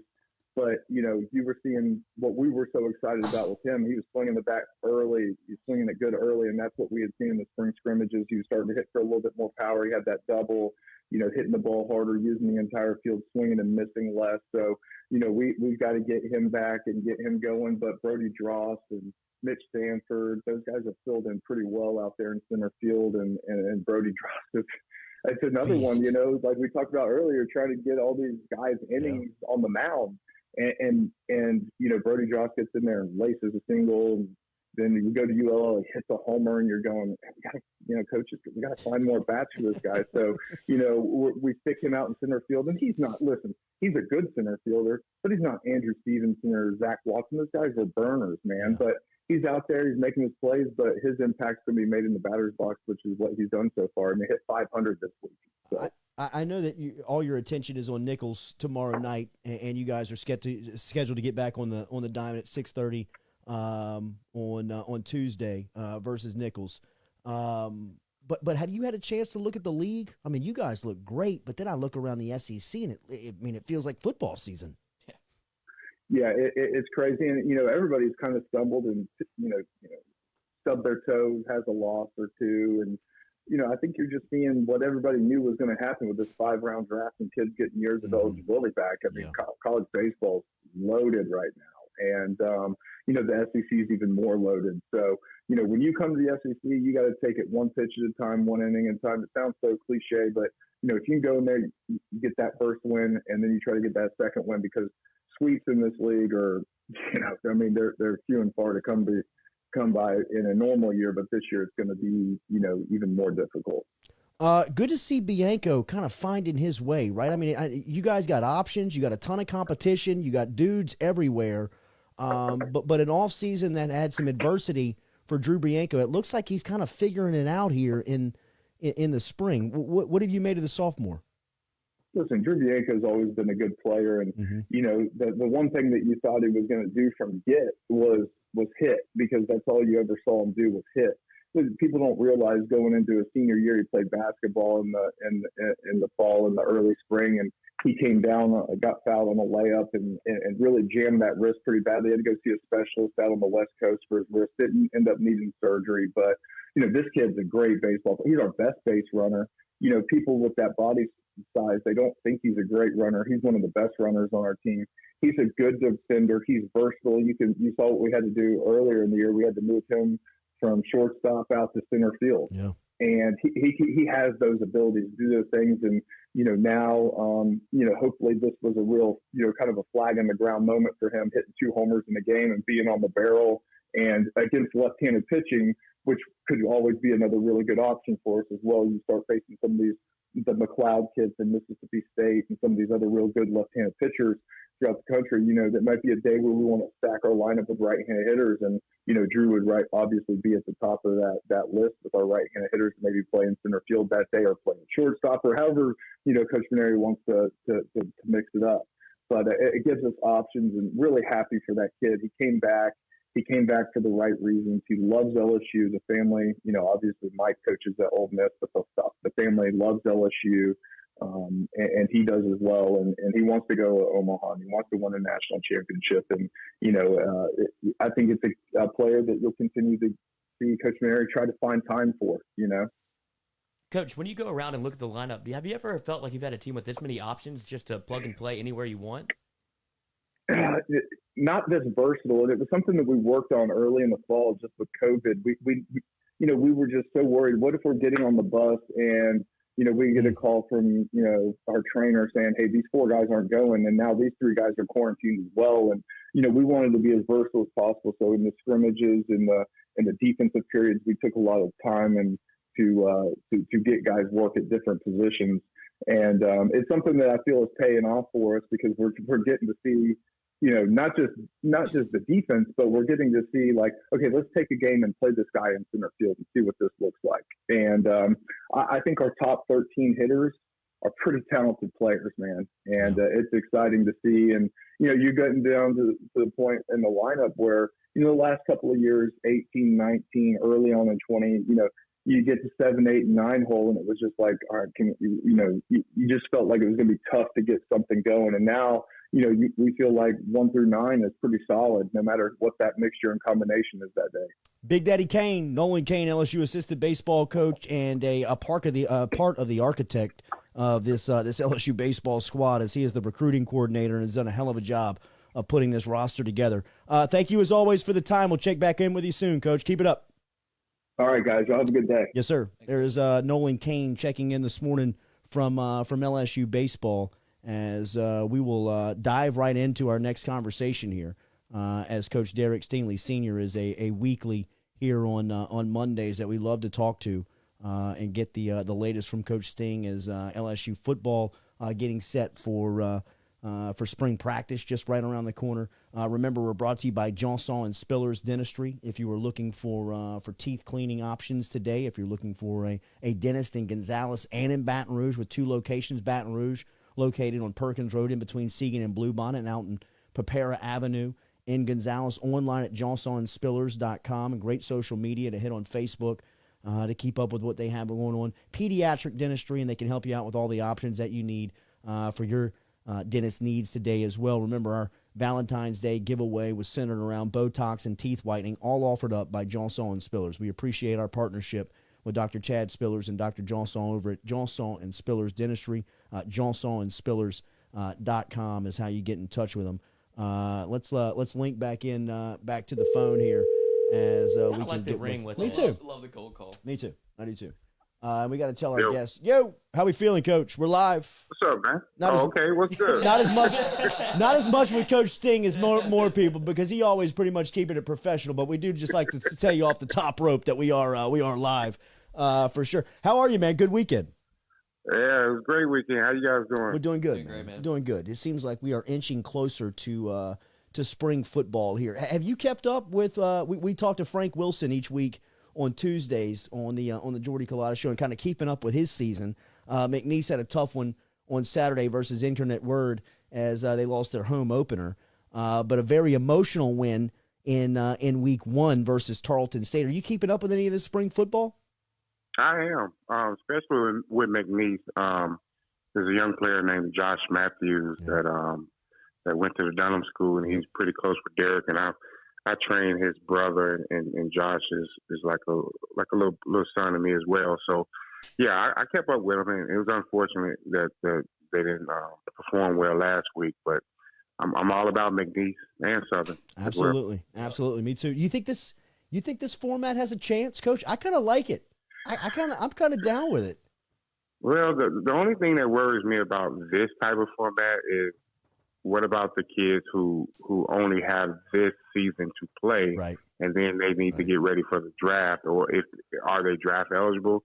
And if so, what are they doing to their bodies, because they're really not getting no time off. Yeah, they're going right into mini camps and then training camps and things like that. So that could be something that I mean, if the NCAA wants to change it, or FCS football wants to stay with that, they have to figure out some good time space for those kids to recover from the season. Well, and you can't argue that the players aren't there, because I mean, Trey Lance is missing his season with North Dakota State, and he's a top 5 pick at quarterback, and you hate to see that for the program as much as the experience of Lance missing that with playing college football as well. You gave us a name a couple of weeks back, and I've heard the name a couple of times now, just out asking about recruiting. Coach, it seems like Jaden Alsbury is a big-time prospect around Baton Rouge. I was talking to a couple of high school coaches just about University High's roster, and has always been very talented, right, throughout the years. I mean, you just look at on Saturdays and even on Sundays now, and some of these guys making impacts. But it seems like Alsbury is going to be one of these Tim Williams, Dylan Moses, Nick Brissett, where, I mean, he'll have his hand in almost nearly every college in the country. Well, I tell you what, Jaden is a multi-sport player as well. Just a great young athlete that can do it on any part of the field that you want to put him at. I think they play him more at linebacker. He trains with me at corner and safety. He's one of those kids where, if he keeps growing into his body, there's a chance that he can be a lights out type safety. I mean, the Alsbury brothers, including Austin Alsbury. Now, Austin, he's been blowing up on the recruiting side as well. So 18 offers. 18 offers. Yeah. I heard. Yeah. Yeah, Verge has done a good job with him. He keeps those boys active. He don't give them time to get complacent, because he's putting them in something, whether it's training, whether it's boxing, whether it's just eating right, making sure that they have no real downtime to try to, do what young kids do, staying on them games, those little video games and hanging out. He put those boys to work, but they love it. It's not like that they resist it. I think this is what they want to do and what they want to be in life. So, the dedication is real for them to it. I think the sky's the limit for them for sure. Derek Stingley Sr. joining us here, just like he does every week, of course, representing Elite Football Academy. You can find him on social media at Elite FBLA, or you can give them you can stop in and see them as they're off Airline Drive and they are Airline Highway, and they are up and moving, man. A lot of the social media coming out looks fantastic, as Baton Rouge now has a solely focused football training facility over at Elite Football, as Coach Stingley is over there throughout the week. You can see Junior over there as well if you stop in and see him. Junior and the crew getting ready for spring football. Derek Stingley Jr. and LSU getting ready for spring football. As dates were announced, March 16th, April 17th for the spring game. How much does it feel like things are kind of getting back to normal? Of course, you're a high school football coach too over at the Dunham School. How much is things starting to work back towards kind of easing back towards normalcy? Well, we'll see. We'll see, Jordy, because things are still as they were, when the season ended. Mm-hmm. We're going right into practice, so hopefully we can get through this spring. Last year when the pandemic hit, it was right during spring ball. Hopefully we can have a game. Hopefully we can get some fans to come into the stadium to watch the spring game. But I think that, at this point, everybody's hoping for the best. Mm-hmm. I know the players are out there, they're grinding, they're getting themselves ready. I know the fourth quarter program has now started. They're still implementing schemes, from special teams, offense and defense. Hadn't heard any complaints from Derek about anything. I think that, I think the coaches are doing a good job of getting through to the players, relating to the players. Players are believing in what they're doing. So hopefully we see that product where the players are believing in each other on the field from what they're doing in practice. Hopefully they can put it out on the field this year. Arik Gilbert could not he could not familiarize or relate to a lot of people on college campuses. Your son would be one of them. He was the number one recruit in the country at this point last season. Derek was the number one recruit in the country at this point 2 seasons ago. Arik moved into the transfer portal after his days at LSU. News broke over the weekend that he had settled in Florida, but now he's up and moving to the transfer portal and getting out of Gainesville. What have you made of this story? What do you? I know that you have a relationship with Gilbert. You know him personally. I am pulling for this kid right now, and it seems like things are not working in the best interest for him personally. I just hope he gets it together off the field. Yeah, it's unfortunate. I just hope people don't rush to judgment about why his decision was made. Sometimes when you don't really know what's going on, just don't blurt things out. Yeah. He probably just needs some, I'm gonna say better, or he needs people within his camp or surrounding him that can help him navigate through this nonsense. Because for him, it's like recruiting all over again. Right. So now he has to go through that whole process. But now he got other things behind that, like the SEC recruiting, how they work, where you can't transfer from one school to another school and play immediately, without some form of hardship. Now you got to deal with the transfer portal, how all that works with your transcripts and things like that. I think that with the NCAA, I think they're going to have a rule where they're going to get that one-time transfer time for where the players can transfer with no questions asked. Who's to say he may be waiting for that? I don't know. I just wish him well.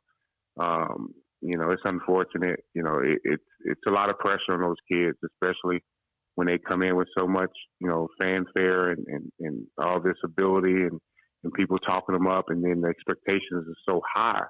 Sometimes they can't deal with that, and Derek had his struggles with that as well. But he had myself, his mom, family members kind of pushing him through it and helping him through it, and that's what I mean by support system and, someone in the camp to really become a supporter and not just a fan. It's a difference. You need to be there to support your child or support the player who you're dealing with, and not just be like, oh man, my son or he plays for LSU, he's the top. No, you don't want that on him. You want what's best for him day to day. You want him to improve day to day and make sure that he can get through his day. How much have you seen? I wish him well. How much have you seen, or how much have you taken on the mental guidance of coaching, whether it be day to day at Elite Football Academy, it be at the Dunham School, or even be parenting your son? Because I think that message that you just sent was, even a guy like me who has a relationship with some of these guys, you still expect Arik Stingley Jr. to be 24 every time you turn the television on or you show up to Tiger Stadium. You expect him to be the player that he is. How much does the mental guidance go into, not necessarily more than it used to, but how much is there a focus on that when you're coaching your athletes or even parenting your son? Well, I mean, from a coach point of view, that's just built into you. You're a motivator as well. You have to be able to push certain buttons to get them to do well. But then you also have to be that guy who you can have a shoulder for them to lean on. You have to get a little personal with them to where they may not have good days, but you need to find out why. You can't keep pushing and pushing when they're just, for that day, they're not feeling it, and that's just you knowing your players. In the same way as you know your son. You know if your son is having a bad day, you can be on the phone with him in a way he says hello. You can be like, hey man, is everything all good? And it's the same thing with coaches. You kind of see the movements, you see body language, but then you have to perk them back up. You have to push them.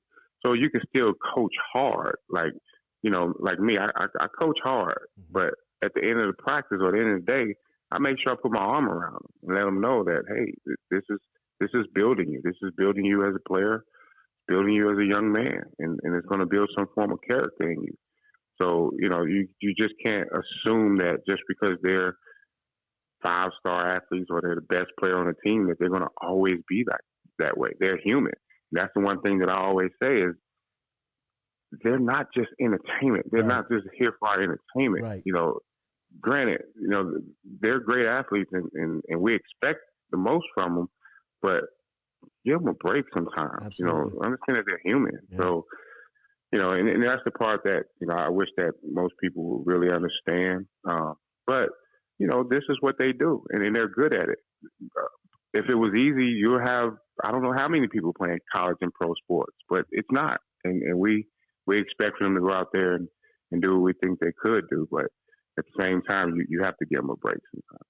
Always great conversation. Always excellent insight with our guy, Arik Stingley Sr. of Elite Football Academy of the Dunham School and one of the great tutors of defensive football in our area that you can listen to every Monday morning here. A season ago, you could have charged admission to LSU's practice to watch Stingley Jr. go up against Jamar Chase. That matchup is gone, Coach. But when I look at the group, now it'll be Butte and Stingley that'll get the headlines. But when you look at the group of pass catchers, specifically that's going to be here in the fall with this recruiting class, added to the guys that are already on campus, to the guys that y'all are adding on the back end defensively, there's going to be some really good competition day in, day out. Oh, without a doubt. I think that, the offense improved big time towards the latter part of the season. Guys stepped up in Butte. And then with the new additions with Walker, with Hilton, with Neighbors.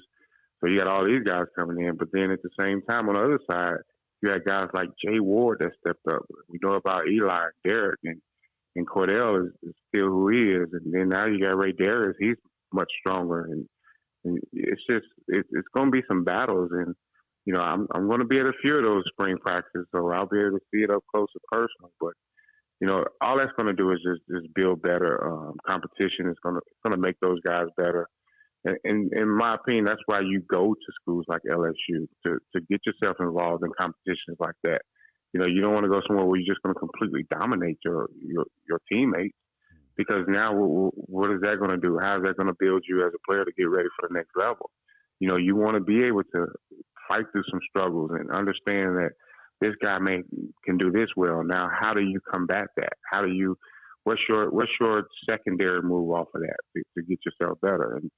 And I like the fact that, Jamar and Derek had that going, and it was something that was good for both of them. And naturally, look at Jamar's game, and then look how Derek's game rose from, a high school player to being on a national championship team and being, a huge cog to that. So I think that those guys are going to come in and compete, and they're going to have some good days, bad days, but when it's all said and done, it's helping the program, period.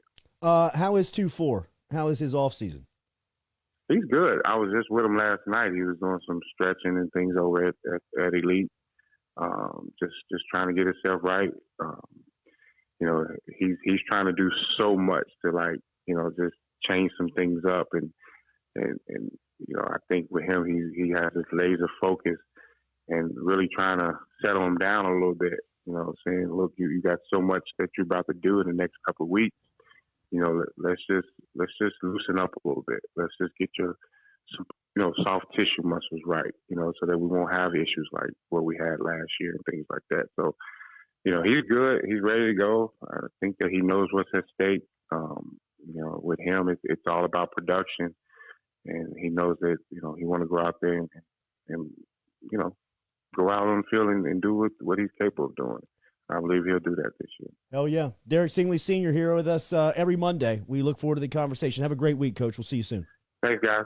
See you guys next week. All right, There he is, Coach Stingley, checking in this morning from Elite Football Academy. Remember, our podcast is brought to you by RNB Builders. RNB Builders, get in touch with Rhett Bourgeois here, as you can call him at 921-7062 or online at rnb-builders.com. If you want to get in touch with Rhett, his crew today, RMB Builders, 921-7062. Hashtag Ask the Jordy Culotta Show. We're going to nix that segment today for a little tutorial session, as Katie's going to run over a couple of mortgage questions here we're going to fly. That we're going to give me a little bed music. What? I'm going to need I will need all of the multiple choice answers here, because this is just how it's going to be. All right, so. Go ahead. Hit me. Test is at 11:30 this morning. Let's go, Coach. Read the question. Section 32 of the TILA is also known Tilla. Oh, let's go. He's Let's in. go. Let's go. Your choices are the Homeownership Protection Act. Hang on. You I'm don't gonna need need both. You don't you. need both laptops. I'm Move gonna one. need you to be more serious about this tutorial This is session. the This is a man's huge livelihood. test First of all. that I'm taking at noon today. 11:30. I got to be there 30 minutes before time. I'm going to All a right, are you testing ready facility then? for the first time in over 20 years. Oh my God. I've got to have 2 forms of identification when I show up. I'm like, bro, I'm not here to hold the place up. I'm just trying to get the license. And you won't be able What's to. the second form? I don't know. Do you have one? we Do you go have a through second this? Yes, form? I mean, I think I'm going to bring a bill. I mean, what else? I don't have a. You don't have your birth certificate? Not on me, Coach. I mean, Passport? not on me. Passport? Passport possible. Yeah, that's passport easy. possible. Driver license, Could be passport. expired. Yeah, Is sure. it why valid? not? I'd bring a bill. Coach, too. if I get denied No, to get into this that's what I'm saying. test. You got to cover all They're your not looking bases that here. close. All right. Also, they're not gonna let you bring anything in there, so no phone, no I know this, wallet. Lloyd. I know this. Yeah, I know put this. that I know speed this. somewhere I under know your this. tongue. I know this. Yes, that's right. Plug and play. Plug and play. Move it. That's right. All right, All right, ready let's go. then? Let's go. Section 32 of 10 TILA. questions. I want 10 questions. Jesus. I want 10 questions. And if I Right. can get 80% out of these 10 boys and girls, I think it's going to be a great day for your boy. Let's All go. right, your choices are the Homeownership Protection Act. Reread the question, please. I did 3 times, but I here know, it comes I know. again. Section 32 of TILA is also known as Okay. the Homeownership Protection Act, Nope. HOEPA, ECOA, or rules regarding higher priced mortgages. I'm going to go HOPA. HOEPA. So just click OK. Just click OK. You got it right. Let's go. Let's Oh, go. God. Let's go. All Next right. question. What we got? According to RESPA, a servicer RESPA? is required to disclose an initial escrow account statement. How long does the servicer have to disclose that initial escrow account statement? Okay. 30 calendar days from the settlement, 15 calendar days, 90 calendar days, or 45 calendar days. I'm going from to go the settlement. D45 final answer. That is correct. Let's go. I'm feeling good, man. Okay. Feeling good. I'm Angela feeling has good. an ARM. with caps of 2, That's the ARM mortgage. I was asking you if you were interested in You this were morning. asking me that. I'm not interested. The initial interest rate is 4% and it adjusts annually. The LIBOR is at 2%. The margin is 1.25%. Okay, this is a math question. Let's go to the next one. I'm gonna have to work that one on the test. I'm gonna have to work that one on. Can you scoot that desk a little closer, please? Thank you. Okay. I just like guess, man. All right. The back end DTI on a manually underwritten conventional loan cannot exceed. Okay, I think I know this off the top. You don't even have to give me that. Go. You don't even have to give me. Go. Conventional, you said. Back end DTI. You know how I remember this? 24, 36, 20. Only if she's 5'3", 36% on the back end. 36% on the back end. Let's go! Yes, sir. Let's go! Yes, sir. Let me close that loan for you today. On a first lien transaction of more than $50,000, the loan is considered to have failed the HOEPA APR test if it exceeds what percentage of the APOR? 5%, 6.5%, 4.5%, or 8.5%. 4%? Well, that wasn't an option. 4.8%. I think it's just anything. 4.5%. 4.5%. Is that what you're gonna go Yeah, I'm with? getting a final answer there. I don't feel confident. It about that. wasn't right. It No, was no. 6%? 6.5. 6.5. 6.5. Son of a. That's okay. It's all right. A revised loan estimate must be provided by when? Say it again. Later. A revised loan estimate must be provided by when?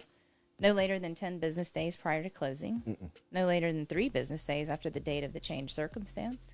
No later than 3 business days after the date of the changed circumstance. That's the same thing. Right? But they're trying to get you on the words. What? So Yeah, read the it out. word, the Read wording's I very did. important. Read it. Not later Uh-huh. than 3 business That's days. where they Or get no you. later than 3 business days. Katie, you're not ready for this Oh, I'm test. not ready. This is so boring. Go see it can Lloyd. be provided at any time as long as the closing disclosure has not been provided. So we've got no later than 10 business days, not later than 3, no later than 3, or it can be provided at any time. No later than 3? That's what you're going with? Yes. Yes. Let's go, coach. VOA is used to verify Coming for that ass a at 11:30, boy. I'm borrower's. coming for that ass at 11:30. VOE is used to verify a borrower's VOE? education, electronic deposits, expected income, or employment. VOE. They're all E words. Damn it. I know the VOD. VOD is the deposit. Yeah, I know some VOD too. VOE? The VOE? VOE. What was my 2 Used to E? verify borrowers. They're all E's. Education, electronic deposits, Oh. expected income, or employment. I'm going employment, D. I was thinking employment too. That's Yep, right. that's it. Oh, let's That's go. That's right. man. Yes, sir. Right. Let's go. Because those other 2 answers could qualify as. How are we looking on employment, time? Pretty How much. are we looking on time? 8:43. Okay. Still going? Yeah. What How is many the- questions is that? Thank you. I don't know, like 5. Okay. Well, I mean, it means something because It's, we're judging on What, 10. what is the maximum front end DTI 6? for a VA This is the loan? 7th question. Say it again. This is? What is the maximum front end DTI for a VA loan? Trick question. I don't think there is one. 31%. VA loans do not use a front end DTI. Oh! 36% or 43%. B final answer. Send it up top. Let's Green. go. Let's That's go, it. man. Correct. Yes. Let's go. All right, a 360, a 180 best describes what type of loan? Say it again. A 360, 180 best describes what type of loan? ARM. Okay, that's what you're going with? Is that a Yeah. adjustable rate subprime, mortgage? ARM, balloon, and FHA. Give me an ARM. No. It's a balloon. It's a balloon. Son of a. I knew it on the clean. The numbers were too big. It's a balloon. Last one. Last Costs one. are increased too many times above their actual costs, such as credit report fees of $210 or courier fees of $200. This is an example of padding recorded fees, inflated appraisal costs, unbundling, or padded closing costs. Inflated. Inflated appraisal costs? Yep.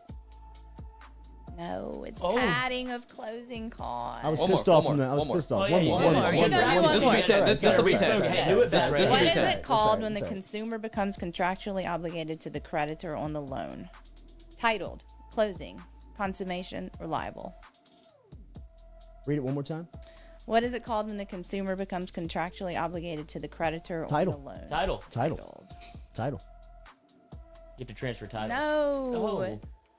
Consummation occurs when the consumer becomes contractually obligated. I'm done with this game, man. Forget this game. Hey, still passing Forget grade this though. game. Yeah, right. That was still right. passing That's grade. right. Yeah, That's that right. was still a passing That's grade. good. That's So you're good. still good. That's good. Still And we good. didn't even do the math when the, which yeah, I like would have the killed. bell. Which I would have killed. Yeah, the math one, you're good. You were good. That was good. All right, Daniel Newman said, "I'm a little nervous." He should be. Yeah, He should We be. started off so strong. Now I I'm a know. little Yeah, I know. Yeah, it's hard. Yeah, it's hard. Yeah, I gotta be it's looking at it too. Yeah, Oh, yeah, yeah, yeah. yeah. No, that changes the game. Go back to work, Newman. Are these? Is the test multiple choice? Do you know what's Yes. the format? Yes, it is. It's multiple Jesus, choice. Yeah, it's multiple choice. Yes. Give me some sound on the phone here, please. Hello. Deli, Hey. Hey, Jordy. you need a refi or a new mortgage? For those DC raids. Hey, we're live too. We're live. How are you, buddy? I'm good, man. I'm good. Thanks for telling Yes, me you're live. yes. Gotta get that out there Yes. real quick. Yeah, new format here. Not a lot of buffer in between the guest and live air. We're straight to it. How are you, buddy? It's good to catch up with you. It's been a while. Yeah, it has. It's gone good, man. I just completed a apartment move here in DC. Oh, so man. it's been a stressful few days, but we're in the place and we've unpacked about 2/3 of our boxes, so we're getting there. What floor? We are on like an English basement, so thankfully the first Okay. floor. So it's just it's really convenient. It's about twice as much space as we had at our last little apartment for about the same price. So the pandemic has done one thing good, I guess. One positive from it is that it has had rent prices, at least in the city, plummet. Yeah, Mincy's living in Hell's Kitchen in New York as if he's living in like South Downs. Yeah, man, it's crazy. People are moving out of the city, so the prices are dropping. So I mean, it was miserable in Baton Rouge in South Louisiana last week with the cold. How's the weather in DC? Yeah, it's funny. There were times where it was colder there than it was up here. Now, I was down there or in the South in general. I took a little bit of a job assignment in a couple of stops in Alabama and a couple of stops in Mississippi.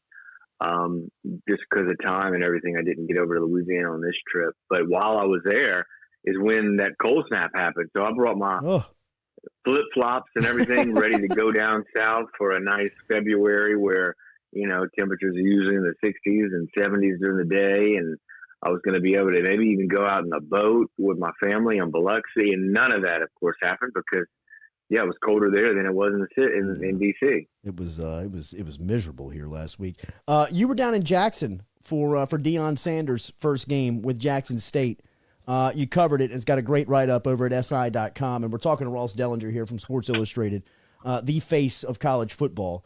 As far as covering the game and writing it, you can find him on Twitter at Ross Dellenger. And hopefully when football season comes around, you will catch him here weekly on the Jordy Culotta show. What did you think of that debut of Deion Sanders down at Jackson State? And obviously there was a little bit of a fallout afterwards. But where is the Jackson State football program right now under the direction of Primetime? Yeah, well, it was, I spent 2 years covering Jackson State as a beat writer back about 10 years ago for the Clarion Ledger. And I came away from those 2 years of covering the SWAC and covering Jackson State with certainly a lot of stories, many of them really unbelievable. But this one is right up there. They didn't let me down. The drama in the SWAC and in Jackson State is it's still very alive and well, and we got to see it specifically post game, but even before the whole locker room incident, burglary situation.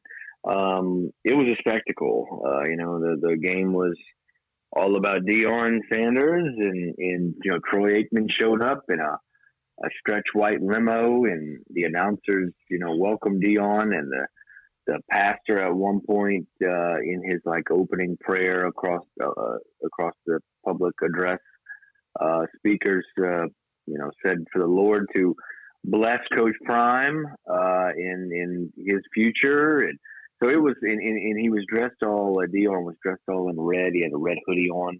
Everybody else in the sideline from his staff was dressed in blue. So you knew who he was. You knew where he was at all times. It was quite a spectacle. And then, of course, we got to the post game theatrics, where his stuff was maybe or maybe not stolen, misplaced. Who really knows? Ross Dellenger here with us on the Jordy Culotta Show. Arik Gilbert back in the news this weekend as he had hit the transfer portal after a season in Baton Rouge and decided on Gainesville and headed over to Dan Mullen's program at the University of Florida over the weekend. He's out there and back into the transfer portal. This was the number one recruit in high school football a season ago. What do you make of this story? Yeah, there's obviously something else going on. And there's certain parts of, and this happens quite a bit, Jordy, being around college football for a while. Some of these kids have stories that can't be told unless they want to tell it themselves, because it's whether it's medical issues or psychological issues, whatever. But clearly, there's something like that going on with Arik Gilbert. I don't know specifics on what it is, but clearly there's something there, and I hope he kind of gets help through all this. You hope he kind of hangs in there. I know he has a supportive mother and all, from what I understand. But yeah, I'm not too up to date on the situation. But I know I saw yesterday where he decommitted from Florida, and I know at LSU there were a decent amount of off the field issues. Not anything that involved like police or anything like that, but there's something else going on. Ross Dellenger, of course, you were the beat reporter for LSU football and had better relationships in that program, and still probably do, than anybody on the beat presently. Last week, a story came out about Les Miles during his time in Baton Rouge as the head coach, and the Advocate, your former employer, had the story. Both Brooks Cabina and Scott Rabelais. And Rabelais' title was that Les Miles offered a secret, or the keyword search to his title was LSU's Les Miles offered a secret settlement to a student. Sources say. What did you make of that story? That seemed like last week with the Title IX investigation and what's going on with the independent investigation that LSU has brought in, that it's kicking up a lot of bones from years past. Yeah, it was. I can't say it was shocking. Right. To me, probably a week and a half or 2 weeks ago, it was made clear to me that the Title IX report coming out around LSU, that Les Miles was going to be a fairly significant part of it. And I was kind of on pins and needles waiting for the report to come out. And of course, the Advocate beat the report. But I think there probably is going to be some more in the report. There's probably even more to the story, I'm sure, when it comes out. So certainly not a great look for Les and his family. And I certainly know them well. And there was a time where I was pretty close with them. Visited him at Kansas about a year and a half or so ago when he took the job, and spent a lot of time with his family. So it's all very unfortunate. But again, I can't say I'm too surprised, and it's just it's sad. And I think what we're going to end up seeing in the Title IX report is that the two people who are no longer employed by the university, who were both fired, Les Miles and Joe Alleva, are probably going to be a central part of the report. Yeah. Ross Dellenger is on Twitter. Of course, you can find his work at si.com, at Ross Dellenger. Do you think this format of college football in the springtime has a chance of sticking? Hello? Jordy, hey, you there? Yeah, you got me? Sorry about that. You broke up. Oh, yeah. What's that? Do you think that this format of college football in the springtime has a chance of sticking? Oh, yeah. Well, it would be cool if it did, I guess. It allows us in the media, to shine a light on the FCS programs that we don't get to talk about or write about a whole lot because they're playing at the same time as the big boys. You know, and a good example is the trip I took 2 weeks ago.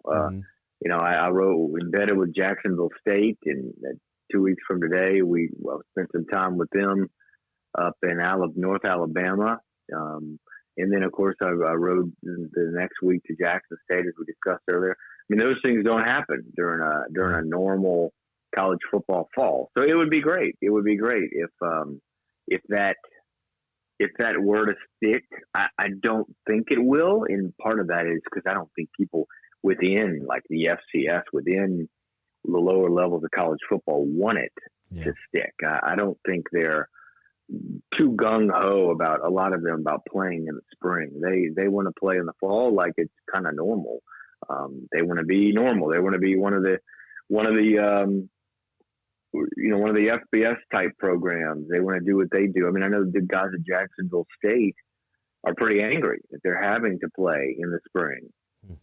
They wish that the FCS would have stuck it out and played when the FBS did. Will you be able to travel for spring football to go cover it? You know, I don't know that I'll travel much more with spring football until much later in the spring, maybe the playoffs or so roll around. I'm here in DC, obviously, and I'm not far at all from James Madison, which they're a powerhouse in FCS. I think I'm probably 2 to 3 hours maybe away. Their stadium sits right on the interstate to DC. It's really like it's a mammoth stadium, and the building, it looks really nice and all. So I would like to get over there at some point, certainly. But I don't know. I'm doing March Madness up in Indianapolis, so I'll be in Indy for about 2 of the 3 weeks of March Madness. I'll do the first 2 rounds, then I'll come home, then I'll do the Elite Eight and Final Four, I believe, is the plan right now for me. So I'll be bogged down in a little bit of that.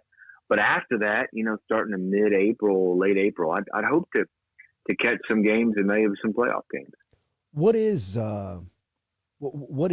the season going to look like? And what do you think that March Madness covering that is going to look like? I don't know what to expect, man. 25% capacity. Everybody is in Indianapolis sharing whatever it is, 4 or 5 venues that they're alternating at, and everybody's strict quarantine stuff with the hotels and buses and everything. It's gonna be unique for sure. There's always great stories that come out of covering the NCAA tournament. I've only covered it, surprisingly, I've only covered it once in my career.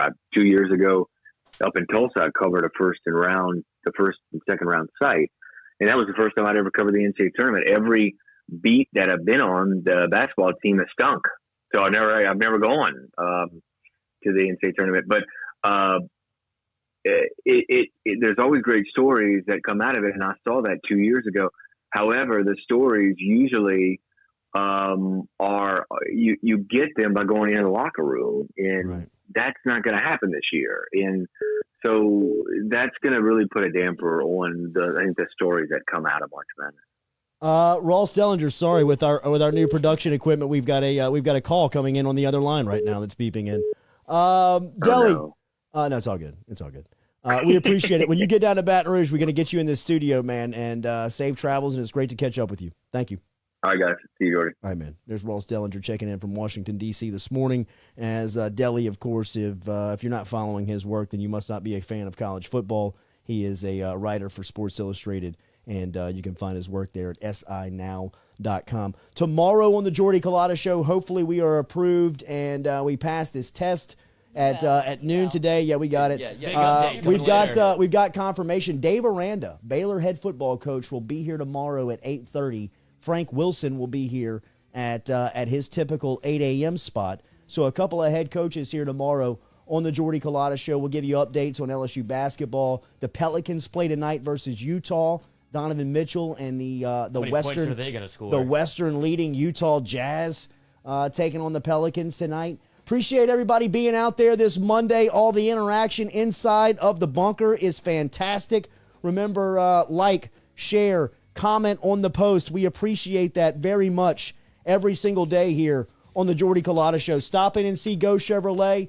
Tell them you heard it. You heard the shout-outs here on the Jordy Culotta Show there in Laplace.